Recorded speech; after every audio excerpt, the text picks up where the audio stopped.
Be the change you wish to see in the world. This incredibly powerful quote by Mahatma Gandhi, in essence, speaks to my why.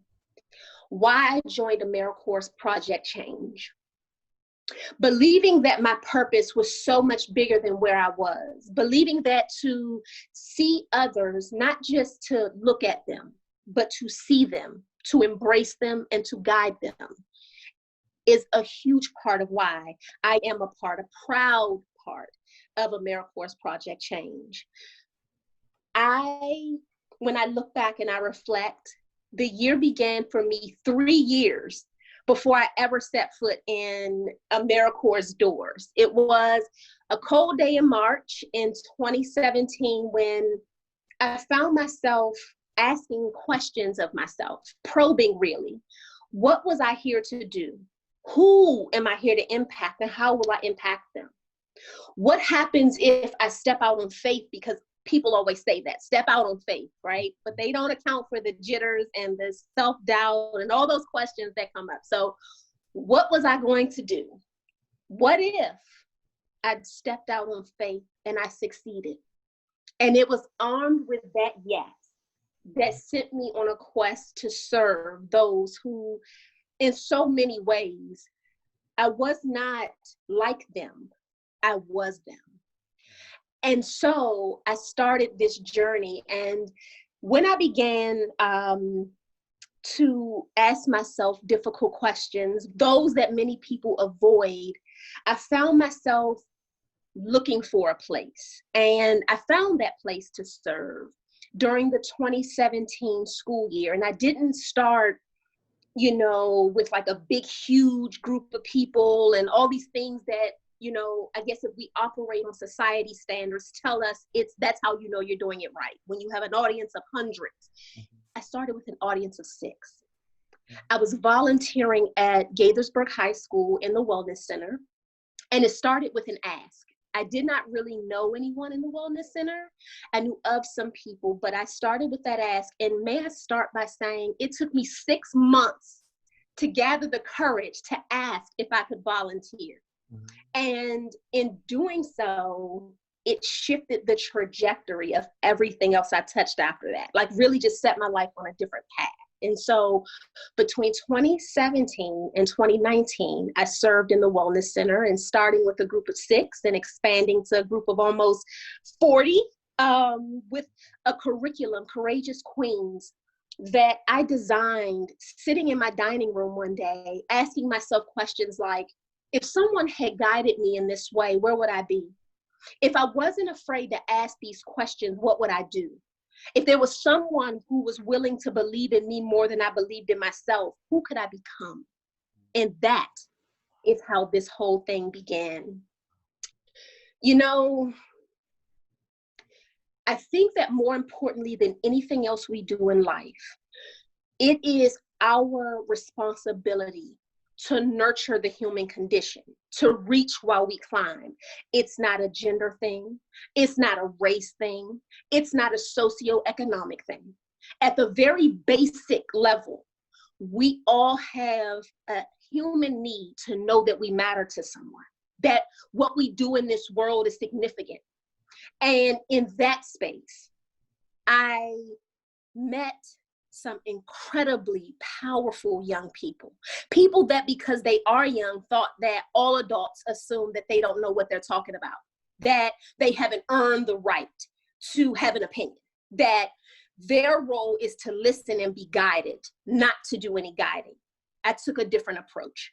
I believe that young people are some of the most brilliant beings on this planet.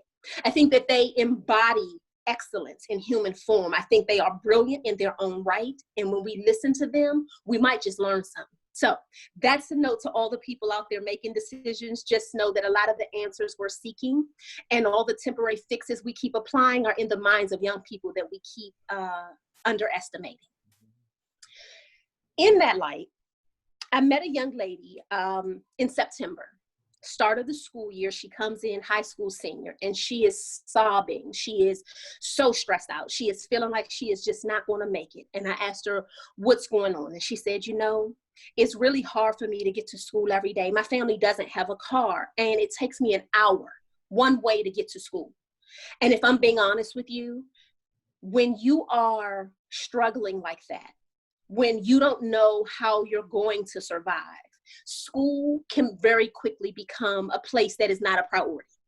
You can think of all the reasons why, and those reasons make sense in the moment.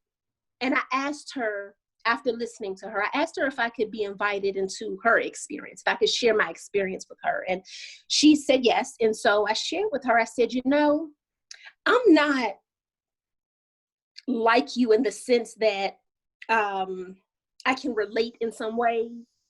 I am similar to you in the way that I actually did want to drop out. I did want to check out. My circumstances were tough. I was tired of hypocritical adults telling me what to do and not living the examples they were trying to demonstrate for me, things that they kept telling me I needed to do or who I needed to become. And my question became, well, if you believe it, how come you don't do it? If that's your truth, then how come you won't operate there? And so in that light, I decided I was going to drop out. So I did. In the 9th grade, I became a high school dropout because I got fed up with the circumstances. And I remember the day I decided to return to school, a woman who I now know is one of the best guidance counselors on earth, Miss Crawford. She sat me in her office and she started to type on her computer, and she's sitting there, she's typing up a schedule, and then she glances over her computer screen, sort of like I just did right there. And she says, "You're not stupid, but I am not wasting my time making a schedule if you are not coming to school." Now, hindsight being 2020, I say, wow, that was a gift. But in my 15-year-old brain, when I'm returning to school after a year of like just not going at all, she thinks she's talking to. She can't talk to me like that. And you know, Miss Crawford said to me, she said, if you're willing to do the work, I'll meet you halfway. I will set your schedule up so that not only will you graduate, but you'll graduate on time, but you have to do your part. There was one caring adult, just one, who cared enough about me, not only to guide me, but to call me on my mess, to hold me accountable, but more to the point, she was the only adult at that point in my life that had ever said to me that I wasn't stupid. The only one.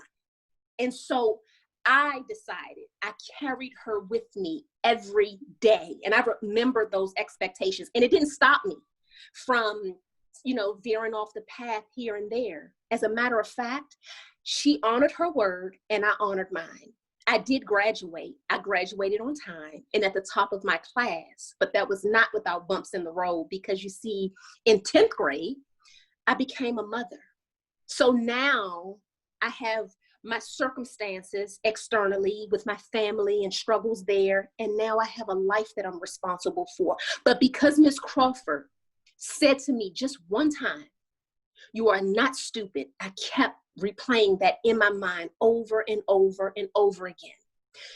Needless to say, our high school senior who wanted to drop out in September looked absolutely radiant in her prom gown, and her her cap for graduation was actually one of the coolest I'd ever seen.